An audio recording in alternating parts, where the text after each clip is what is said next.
SHE was an 18-year-old girl, pregnant and rejected by her own family. But when the alpha vampire discovered she carried a child of ancestral blood, no one knew that supernatural protection would awaken a millennial lineage and change the destiny of that dynasty forever.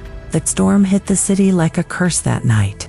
Thunder echoed between the tall buildings while lightning illuminated the Victorian house's windows one by one, going dark as the family inside made their final decision. Rain poured mercilessly on the cobblestone streets, creating rivers that carried away more than just water. They carried hope, dignity, and the last traces of a girl's childhood. The wind howled through the narrow alleys like tortured souls, carrying with it the scent of wet earth mixed with fear and desperation. Street lamps flickered irregularly, casting dancing shadows on the slick pavement. The smell of rain mingled with the metallic taste of tears, and the suffocating aroma of rejection that seemed to emanate from every closed door, every drawn curtain, every light that went out as she passed by. In the distance, church bells tolled midnight, marking not just the end of a day, but the end of an entire life as she knew it. The city seemed to conspire against her, with its empty streets and cold facades, as if even the stones knew she no longer belonged to that world of false morality and cruel judgments. There she stood, an 18-year-old girl whose youth had been stolen by circumstances beyond her control. Her soaked dress clung to her fragile frame, revealing the gentle curve of her belly, the evidence of her sin according to those who should have protected her. Her blonde hair, once carefully braided by loving hands, now hung in wet strands around her pale face, framing eyes reddened by hours of crying. Her small suitcase, hastily packed with the few belongings they allowed her to take, felt heavier with each step. Inside were remnants of her former life, a stuffed bear from childhood, a photo of happier times, and baby clothes she'd secretly bought with her savings, dreaming of a future that now seemed impossible. Her hands instinctively protected her growing belly, the only warmth in that cold night. She whispered soft promises to the life growing inside her. "I'll find us somewhere safe, little one. I won't let them hurt you like they hurt me." But her voice trembled with uncertainty, because deep down, she didn't know how she'd keep those promises. The despair was total, absolute. She had nowhere to go, no one to call, no safe harbor in the storm of her life. Every step forward was an act of pure survival instinct, even as her mind raced with terrifying questions. Where would she sleep tonight? How would she feed herself and her unborn child? What kind of future awaited them, in a world that had already condemned them both before they'd even had a chance to prove their worth? As she walked through the empty streets, her internal dialogue revealed the depth of her anguish. "They called me a disgrace, a stain on the family name. But this baby didn't ask to be conceived, and neither did I ask for this situation. Yet here we are, both of us outcasts before we've even had a chance to live." The heavy wooden door of the Victorian mansion slammed shut with a finality that echoed through the storm. Behind that door, the family she'd known her entire life had just erased her existence with cold, calculated cruelty. Her father's voice still rang in her ears, each word a dagger. "You've brought dishonor upon this house, shame upon our name. A bastard child from a whore daughter. This family has no place for such disgrace." Her mother, the woman who once sang lullabies to her, had turned away as she spoke the final blow. "You chose to spread your legs like a common street girl. Now live with the consequences. That bastard you carry is not my grandchild, it's a curse. A stain on our bloodline that we refuse to acknowledge." She had fallen to her knees on the marble steps, rain soaking through her dress as she begged. "Please, Mama, I'm still your daughter. Where am I supposed to go? How am I supposed to survive?" But the door remained closed, the lights inside dimming one by one, symbolizing how her family was literally and figuratively shutting her out of their lives. Her younger sister's face had appeared briefly at an upstairs window, tears streaming down her cheeks, but even she couldn't defy the family's decree. The girl who once braided her hair and shared secrets was now forbidden from even acknowledging her existence. The torrential rain felt like the sky itself was weeping for her plight, each drop a reminder of how alone she truly was. She wandered the empty streets, her suitcase growing heavier, her strength fading with each step. The storm seemed to mirror the chaos in her heart, violent, unforgiving, and seemingly endless. Damien emerged from shadows that seemed to bend to his will, a creature whose presence commanded both fear and fascination. His golden eyes held the weight of centuries, hypnotic and dangerous, scanning the night with predatory precision. Standing 6 feet tall with an athletic build that spoke of supernatural strength, he moved with the fluid grace of an apex predator who had never known defeat. His dark hair was perfectly styled despite the storm, and his expensive black coat remained mysteriously dry even in the downpour. There was something magnetic about his aura, an otherworldly charisma that made mortals instinctively drawn to him, even as their survival instincts screamed warnings. But tonight, something was different. His supernatural senses, finely tuned after 8 centuries of existence, detected something extraordinary in the rain-soaked air. Not just human blood, he could smell that from miles away, but something ancestral, powerful, ancient. His predatory nature recognized that the pregnant girl stumbling through his territory carried more than just a common child. The scent triggered memories buried deep in his immortal mind, whispers of prophecies and bloodlines he thought extinct. His golden eyes narrowed as he watched her from the shadows, calculating, analyzing. He knew that soul carried something that could change everything, a child whose blood might hold keys to powers lost for millennia. Exhaustion finally claimed her fragile body 3 blocks from her former home.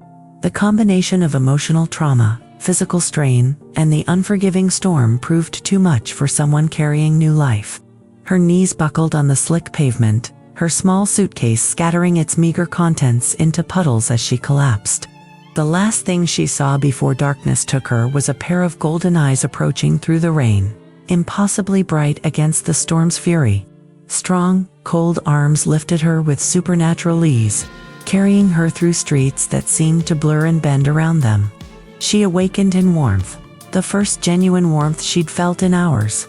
A crackling fireplace cast dancing shadows on dark wooden walls, and soft blankets covered her still damp body. The room smelled of old books, expensive cologne, and something indefinably ancient.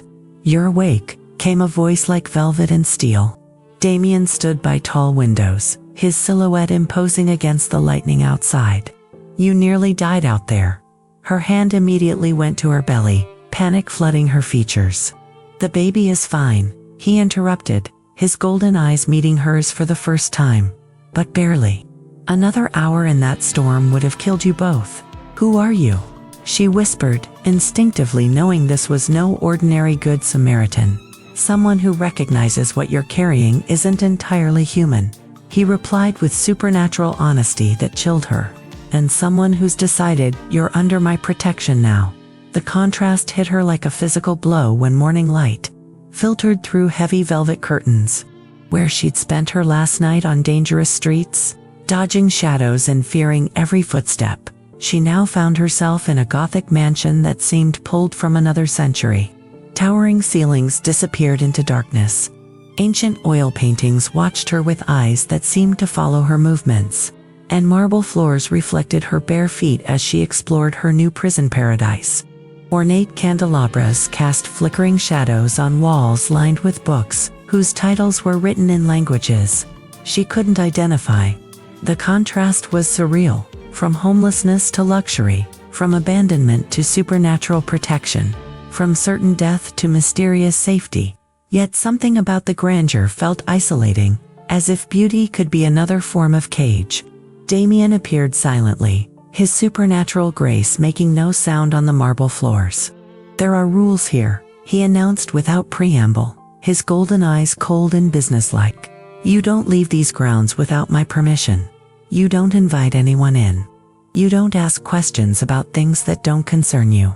And most importantly, you follow my instructions regarding your ... condition ... without question." Before she could protest, an elegant woman materialized from the shadows, literally materialized, as if stepping through the wall itself. "This is Elena," Damien continued, "my head of household. She'll attend to your needs." Elena was breathtakingly beautiful, despite appearing to be in her 40s. with silver-streaked hair pulled into a perfect chignon and eyes that held the same supernatural depth as Damien's. Her smile was warm but predatory, maternal yet dangerous. "Welcome, dear child," she purred with a slight European accent. "It's been centuries since we've had a mother-to-be under this roof." The woman led her through corridors lined with ancestral portraits to a wing that had been completely transformed. The room prepared for her was a study in contrast, luxurious beyond anything she'd ever experienced, yet clearly designed for a pregnant woman's needs. A massive four-poster bed dominated the space, surrounded by medical equipment that looked both ancient and impossibly advanced. Bottles of herbs and mysterious elixirs lined shelves next to modern prenatal vitamins. The adaptation proved more challenging than she'd anticipated. Living under supernatural protection meant existing in complete isolation from the human world she'd known. No phone calls to former friends, no walks in familiar parks, no simple human interactions that had once defined her daily life. The mansion, for all its luxury, became both sanctuary and prison. Her pregnancy seemed different here, more intense, more demanding. Morning sickness hit her with supernatural force, lasting longer than what any medical textbook described. Sometimes she felt the baby moving with unusual strength, as if responding to the magical energy that permeated the mansion's walls. Helena would appear with strange teas that eased symptoms no human medicine could touch, but never explained their ingredients. Damien's constant coldness became the most difficult aspect of her new life. He'd saved her, provided for her, ensured her safety, yet treated her with the emotional distance of a zookeeper managing a valuable specimen. His interactions were purely practical, checking her health, ensuring she followed dietary restrictions she didn't understand, monitoring her condition with tools that hummed with supernatural energy. "Why won't you tell me what's happening to me?" she asked one evening when unusual lights danced around her skin during one of his medical examinations. His response was typically cold, because understanding requires trust, and trust requires time you haven't earned yet. The medical care he provided defied explanation. Devices that scanned her body with light instead of radiation. Medicines that worked instantly. Treatments that left her feeling energized rather than drained. Helena would prepare special baths infused with herbs that made her skin glow and her baby calm. But always with the warning: these treatments are necessary for what you carry. Child, not all pregnancies require such attention. The confrontation came during her second week, when frustration finally overcame gratitude. She found Damien in his study, ancient books spread across a massive desk, his golden eyes reflecting candlelight as he studied texts written in symbols that hurt her eyes to look at directly. "We need to talk," she demanded, her hands protectively cradling her growing belly. He didn't look up from his reading. "Here's how it works. If you want your child to survive what's coming, you need to trust that I know how to protect what's mine." The possessive term ignited her anger. "I'm not your property." Finally, his golden eyes met hers, and for a moment she saw something ancient and dangerous flickering in their depths. "No," he agreed with supernatural calm, "but the child you're carrying might be the key to everything. And until I understand what that means, you'll remain under my protection whether you appreciate it or not." "Key to what?" she pressed, but he'd already returned to his books. "Helena will explain what you need to know when you need to know it," he dismissed. "For now, focus on staying healthy and letting that child develop properly. Some pregnancies require more supernatural attention than others." The conversation revealed the fundamental dynamic that would define their early relationship: his absolute control, justified by knowledge she wasn't allowed to access. Her complete dependence wrapped in luxury but bound by isolation, and between them, the growing mystery of what exactly was developing inside her womb. The attack came at dawn, just as the first rays of sunlight struggled through the heavy curtains. She awoke not to gentle morning sickness, but to pain so intense it felt like her body was tearing itself apart from the inside. Her screams echoed through the mansion's corridors as waves of agony crashed over her, each one more violent than the last. Helena appeared first, her supernatural speed bringing her to the bedside in seconds. "It's happening again," she whispered with concern, immediately beginning to prepare strange remedies from bottles that seemed to glow with their own inner light. "The child is fighting to emerge, but it's too early. The bloodline is trying to awaken before the vessel is ready." That's when Damien materialized, his usual composed demeanor shattered by what he saw. For the first time since she'd known him, genuine fear flickered in his golden eyes. Without hesitation, he moved to her side, his cold hands immediately going to her fevered forehead. "This is how you control the pain," he said, his voice softer than she'd ever heard it. His hands, normally ice cold, began to emanate a strange warmth that seemed to flow directly into her bloodstream. "You have to let the energy flow, don't fight against it. This isn't just a normal pregnancy, it's an ancestral awakening." As his touch worked its supernatural magic, the crushing pain began to ebb into manageable waves. She could feel something flowing between them, not just heat, but power, ancient and vast. For the first time, she understood that whatever was growing inside her was connected to him in ways that transcended normal human relationships. "What's happening to me?" she gasped between contractions that were unlike anything described in pregnancy books.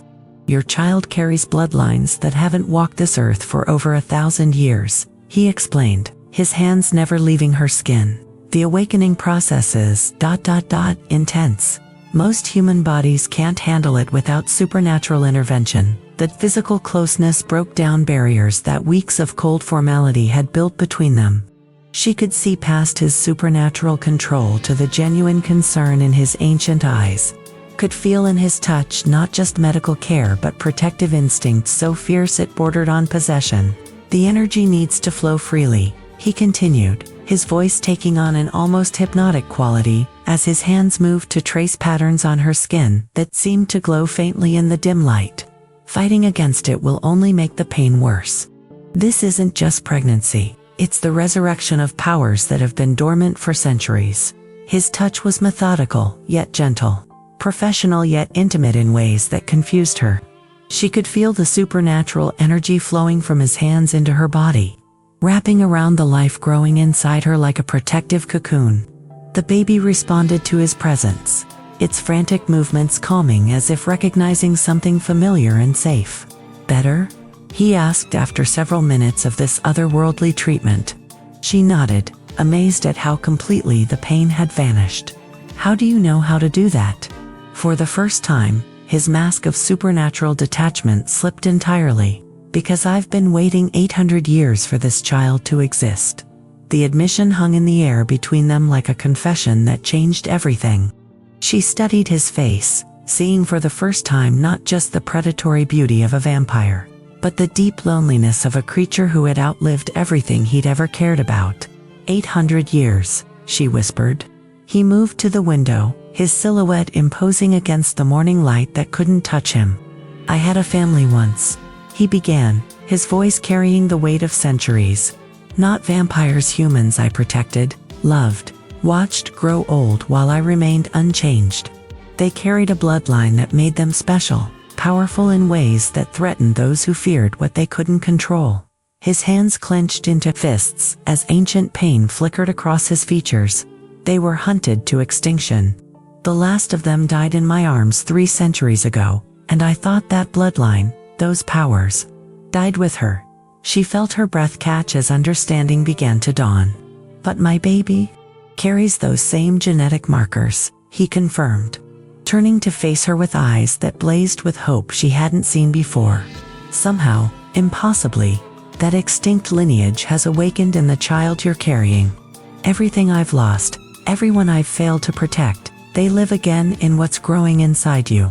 The revelation transformed everything. She thought she understood about her situation. She wasn't just a pregnant teenager he'd rescued out of kindness. She was carrying the resurrection of his deepest love and greatest failure, the return of a family he'd mourned for centuries. "That's why you saved me," she realized. "Not out of compassion, but because of what my child represents." He nodded with brutal honesty. "I've spent 300 years believing I'd failed them completely, that their bloodline was lost forever. Then your scent carried traces of their genetic signature. And I knew the impossible had happened. For the first time since entering his world, she understood the stakes involved. This wasn't just about her survival or her child's safety. It was about resurrection, redemption, and the return of something precious that had been lost to time itself. The kitchen had been Elena's domain for centuries. But that evening she found herself standing before the massive stone hearth, determined to create something with her own hands. She'd learned from watching the vampire housekeeper prepare meals, noting how certain herbs seemed to glow when mixed properly, how some ingredients required whispered words in languages she couldn't identify. "What are you doing?" Helena appeared silently behind her, amusement dancing in her ancient eyes. "Making dinner," she replied, stirring a pot that contained her attempt at recreating the blood wine reduction she'd seen Helena prepare for Damien countless times. "I know he doesn't eat human food, but I thought maybe I could learn to make something he actually enjoys." Helena's expression softened with something approaching maternal pride. "He hasn't had anyone cook for him in over 2 centuries, she revealed quietly. "The last person who tried was the woman from his family," she finished, understanding flickering in her voice. When Damien appeared for his usual evening check on her condition, she presented the meal with nervous pride. The blood wine reduction was perfect, accompanied by rare meats prepared exactly as she'd observed Helena doing countless times. His golden eyes widened with genuine surprise, an emotion she'd never seen him display so openly. "You made this." His voice carried a note of wonder that revealed how long it had been since someone had cared for him rather than simply served him. "Helena taught me the basics," she admitted, watching as he took his first careful taste.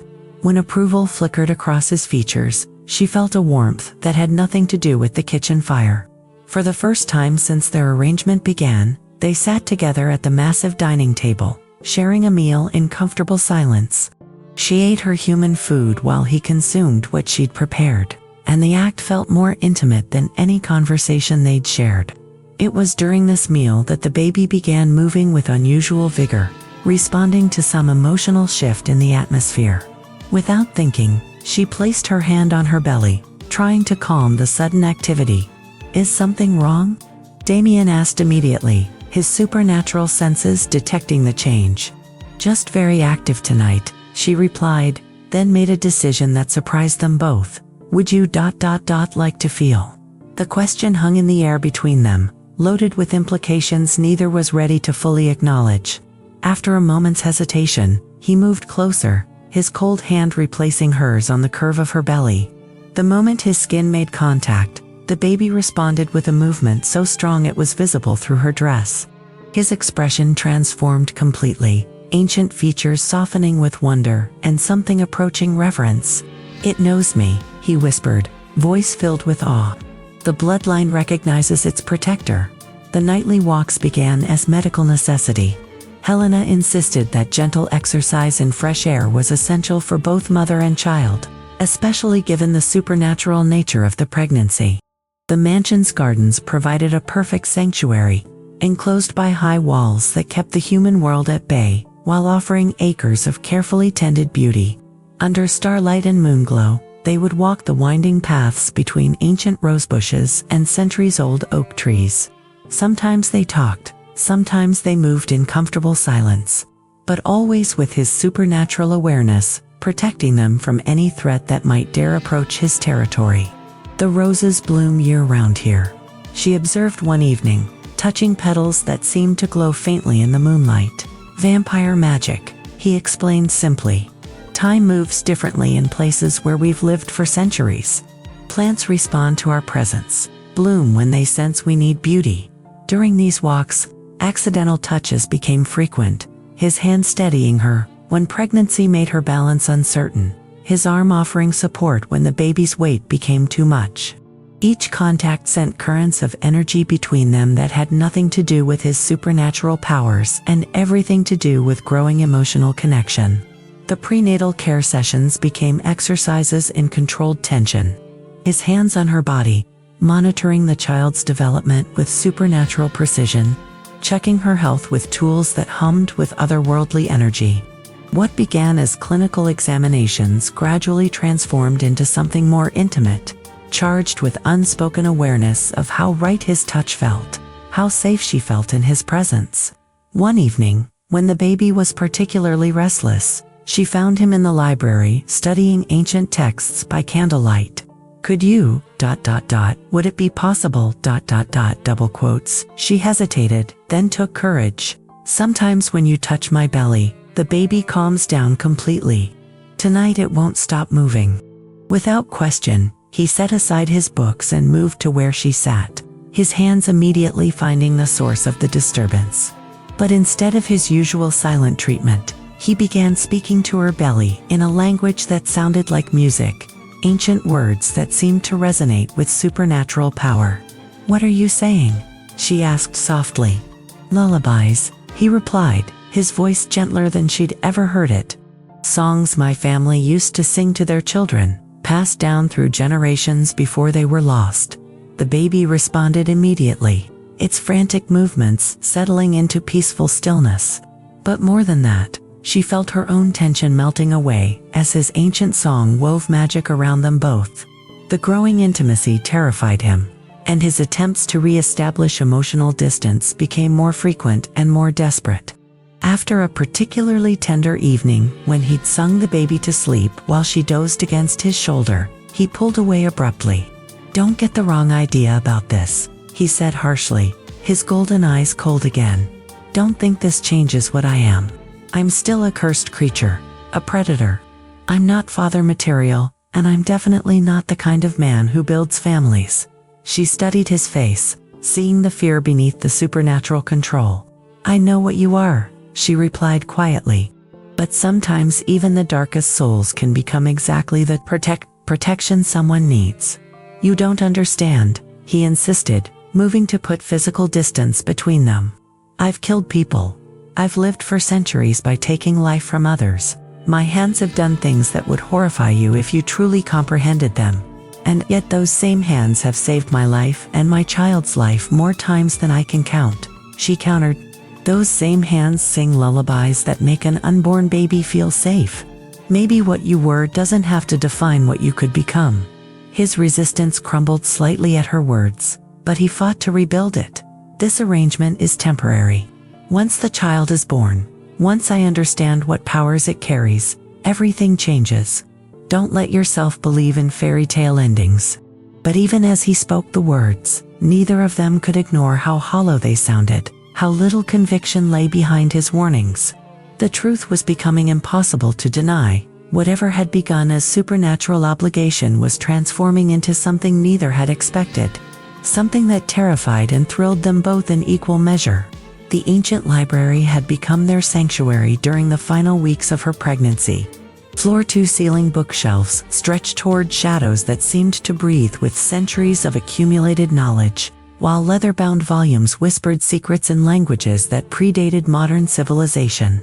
Tonight, the full moon cast silver streams through tall Gothic windows, creating patterns of light and shadow that danced across Persian rugs worn soft by 800 years of footsteps. The massive fireplace crackled with warmth, casting a golden glow that transformed the vast room into something intimate and cocoon-like. Ancient tapestries depicted scenes of supernatural families, vampires protecting human loved ones, creatures of darkness nurturing life instead of destroying it. She'd grown to love this room above all others in the mansion. Perhaps because it felt like a bridge between his immortal past and their uncertain future. At 9 months pregnant, she moved with the careful grace of someone carrying precious cargo. Her belly was enormous now, the child within so active that sometimes she could see tiny hands and feet pressing against her skin from the inside.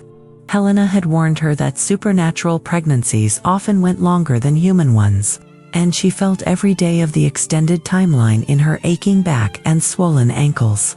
She'd been reading in her favorite chair, a leather monstrosity that had been specially cushioned for her comfort, when Damien entered with his usual silent grace.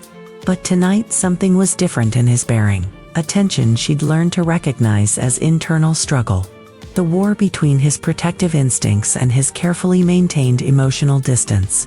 The storm outside matched the turmoil she sensed in him. Lightning illuminated the library in stark flashes, while thunder shook the ancient windows. It felt appropriate somehow, as if the universe itself was preparing for some momentous shift in their relationship. "We need to talk," he said quietly, his golden eyes reflecting the firelight as he moved to stand before the hearth. The flames cast shadows across his sharp features, making him look simultaneously angelic and dangerous. She set aside her book, sensing the gravity in his tone. "What's wrong?" For a long moment, he stared into the fire, his immortal features carved from stone. When he finally spoke, his voice carried the weight of centuries. "I lost my family 800 years ago," he began, each word seeming to cost him something. "Not just lost them, watched them die while I failed to protect them, one by one, until I was the only one left to remember they'd ever existed." She remained silent, understanding that this confession had been building for months, perhaps centuries. "The bloodthirst became my armor after that," he continued, his hands clenching into fists. "The hunger, the killing, the emotional distance, it was easier than feeling the pain of loving something I could lose again. Solitude became my defense mechanism. If I didn't care about anything, nothing could hurt me the way their deaths did." Lightning crashed outside, illuminating his face in stark relief.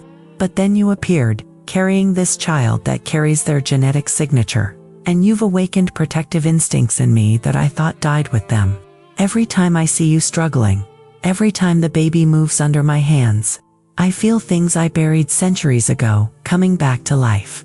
She felt tears gathering in her eyes as she witnessed the complete destruction of his carefully maintained walls. "Damien, you don't understand," he pressed on, his voice breaking slightly. "For 800 years, I convinced myself I was incapable of love, that the monster I'd become had destroyed any capacity for tenderness. But watching you grow stronger, seeing you prepare for motherhood despite everything you've lost, feeling that child respond to my presence like I actually matter, it's terrifying and wonderful and completely overwhelming." He turned from the fire to face her directly, his golden eyes blazing with emotion he'd hidden for centuries. "I don't know how to protect without possessing," he admitted with brutal honesty. "I don't know how to love without consuming. Every instinct I have screams at me to claim you both, to bind you to me with supernatural forces that would ensure you could never leave." The confession hung between them like a bridge she could choose to cross or burn. She could see his vulnerability, the terror of someone who'd outlived everyone he'd ever cared about, facing the possibility of caring again. "Nobody knows how to do this perfectly," she replied gently, her hand moving instinctively to her belly. "Parenting isn't something you master before you start, it's something you learn together, one day at a time." Her words seemed to unlock something in him, and he moved closer, kneeling beside her chair with fluid supernatural grace. "I'm terrified I'll hurt you both," he whispered. "That I'll let my nature destroy the best thing that's happened to me in 8 centuries. Then don't let it," she said simply, reaching out to touch his face. "You've already proven you can choose protection over possession, care over control. The man who sings lullabies to an unborn baby isn't a monster, no matter what he thinks he used to be." The baby chose that moment to deliver a particularly strong kick, so forceful it took her breath away. Damien's hands immediately went to her belly, his supernatural senses assessing the situation with protective precision. "Strong," he murmured, wonder replacing fear in his voice. "So incredibly strong already. Just like its protector," she said softly. Their eyes met and held, and she saw the moment his last defenses crumbled completely. "I want to be more than just a protector," he admitted. "I want to be a father to this child, a partner to you. I want to build something real instead of just guarding what already exists." "Then say it," she whispered, knowing they'd reached the point where words had power to change everything. He took her hands in his cold ones, his voice steady despite the emotion blazing in his eyes. "I swear by the ancient blood that flows through my veins, by the power that has sustained me for 8 centuries, by everything I am and everything I've ever been, I will protect you both with my existence. Not as obligation, not as duty, but as love. The word seemed to resonate with supernatural power, and she felt something shift in the air around them, as if the universe itself was witnessing and binding his oath. "I choose you," he continued, his voice growing stronger. "Both of you. Not just until the child is born, not just until I understand its powers, but for whatever forever means for creatures like us." Lightning crashed outside, as if celebrating their union, and she felt the baby settle peacefully in her womb, as if it too recognized that everything had changed. They weren't just vampire and protected human anymore, they were family, bound by choice rather than circumstance, by love rather than mere supernatural obligation. 3 years had passed, and the lives of Elena and Damien had transformed beyond recognition. Between nights of supernatural protection and days filled with the chaos of parenting, they had built a family that thrived under the eternal moon's blessing. The Gothic mansion that once echoed with centuries of solitude now rang with a toddler's laughter, tiny footsteps racing across marble floors, and the gentle chaos that only a child could bring to an immortal existence. Little Arya, named for the ancient songs Damien sang to calm her restless spirit, had inherited far more than just her mother's beauty. At 3 years old, she displayed powers that made even Helena gasp with wonder. Flowers bloomed when she laughed, candles lit themselves when she entered rooms, and animals throughout the estate seemed drawn to her presence like pilgrims to a shrine. The child's eyes held depths that seemed impossible for someone so young, shifting between her mother's warm brown and flecks of gold that mirrored Damien's supernatural gaze. When she spoke, which she'd begun doing remarkably early, sometimes words in ancient languages would slip from her lips, languages she couldn't possibly have learned, but which Damien recognized as dialects spoken by his original family centuries ago. Their relationship had evolved into something neither had expected when their arrangement began. Damien proved to be a devoted father, his protective instincts channeled into gentle guidance rather than possessive control. He taught Arya to control her emerging abilities, while Elena provided the human warmth and normalcy that kept their daughter grounded in both worlds she inhabited. The birth itself had been unlike anything in medical literature, human or supernatural. Elena had served as midwife, using knowledge accumulated over centuries of attending supernatural births. Labor lasted 3 days, during which the mansion itself seemed to pulse with energy, responding to the emergence of the long-lost bloodline. When Arya finally arrived, she came into the world surrounded by light that had no earthly source. Her first cry harmonized with sounds that made ancient magic stir throughout the estate. Damien, who had paced the corridors like a caged predator during Elena's labor, wept when he first held the child, the first tears he'd shed in 800 years. 6 months later, they'd performed the ritual of supernatural adoption in the mansion's oldest chamber, surrounded by portraits of the family Damien had lost centuries ago. Helena officiated, speaking words and languages that predated written history, while candles flickered without wind and shadows danced with their own consciousness. The ceremony bound them not just legally, but supernaturally.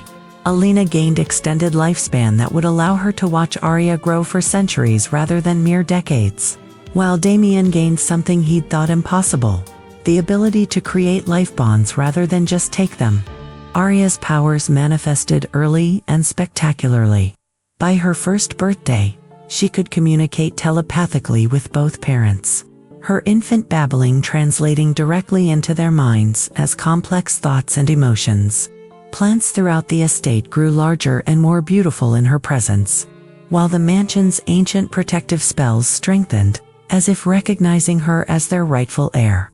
The non-traditional family they'd created defied every convention but worked perfectly within their supernatural reality. Elena had become not just mother, but also student, learning to navigate the mystical world Arya would inherit. Damien discovered that fatherhood suited him in ways 8 centuries of existence hadn't prepared him for, his predatory nature transforming into fierce protectiveness that encompassed both his girls. The confrontation came when Arya turned too old enough that her unusual abilities couldn't be hidden from supernatural-aware humans who made it their business to track such things. Elena's original family, having learned through whispered rumors that their disgraceful daughter had somehow become wealthy and connected to powerful forces, arrived at the mansion's gates demanding access to their granddaughter. "We've reconsidered our position," her father announced, his expensive suit and practiced humility failing to mask the greed in his eyes. "Family should stay together. We're prepared to overlook past ... difficulties. For the sake of our granddaughter's future." Elena faced them from behind the mansion's protective barriers, Arya playing peacefully in her arms while supernatural energy crackled around them like visible aura. "You mean you've heard she might be valuable?" Elena replied, her voice steady with the confidence 3 years of love and protection had given her. "Don't be ridiculous," her mother protested, reaching toward Arya with grasping hands that stopped abruptly at the property's mystical boundary. "We're family. Blood calls to blood." Damien appeared silently beside Elena, his presence immediately shifting the atmosphere from tense to dangerous. His golden eyes fixed on the humans who had once thrown his family into the storm, and his smile held promises that made them step backward involuntarily. "The child has family," he said quietly, his voice carrying undertones that vibrated with supernatural authority. "She has parents who chose her from the moment of conception, who protected her during her most vulnerable development, who will stand between her and any threat for the rest of their extended existences. You can't keep us from our granddaughter," Elena's father blustered, though his voice shook with instinctive fear. "Watch me," Damien replied, and the estate's protective spells flared visibly, creating a barrier that would never allow them entry. "You made your choice when you cast out a pregnant child. Live with the consequences." The cycle of abandonment that had defined Elena's early life was definitively broken. Arya would never know the pain of family rejection, would never doubt her worth, or wonder if love was conditional. The parents who raised her had chosen each other and chosen her, creating bonds that transcended blood relation. In that mansion that had once witnessed centuries of solitude, child's laughter now echoed through corridors where only silence had lived before, joined by ancient lullabies that bridged the gap between immortal loneliness and mortal joy.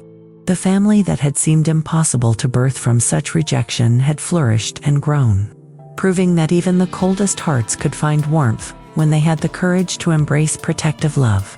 The Gothic halls that had housed only memories for 800 years now contained new stories, bedtime tales told in 3 languages, birthday celebrations that made flowers bloom out of season, and the gentle chaos of a toddler who could make ancient magic dance at her whim.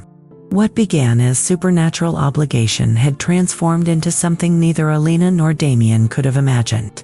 A love story that transcended species, lifespans, and every conventional definition of family. As evening settled over the estate, Damien would often find himself standing in doorways watching Elena read to Arya, marveling at how completely his existence had changed. The predator who once stalked the night in search of blood now spent his evenings building blanket forts and explaining why flowers followed their daughter through the gardens. The fairy tale ending neither had dared hope for had found them anyway, proving that sometimes the most broken people create the strongest families, and sometimes the most impossible love stories write themselves into reality through sheer determination to protect what matters most.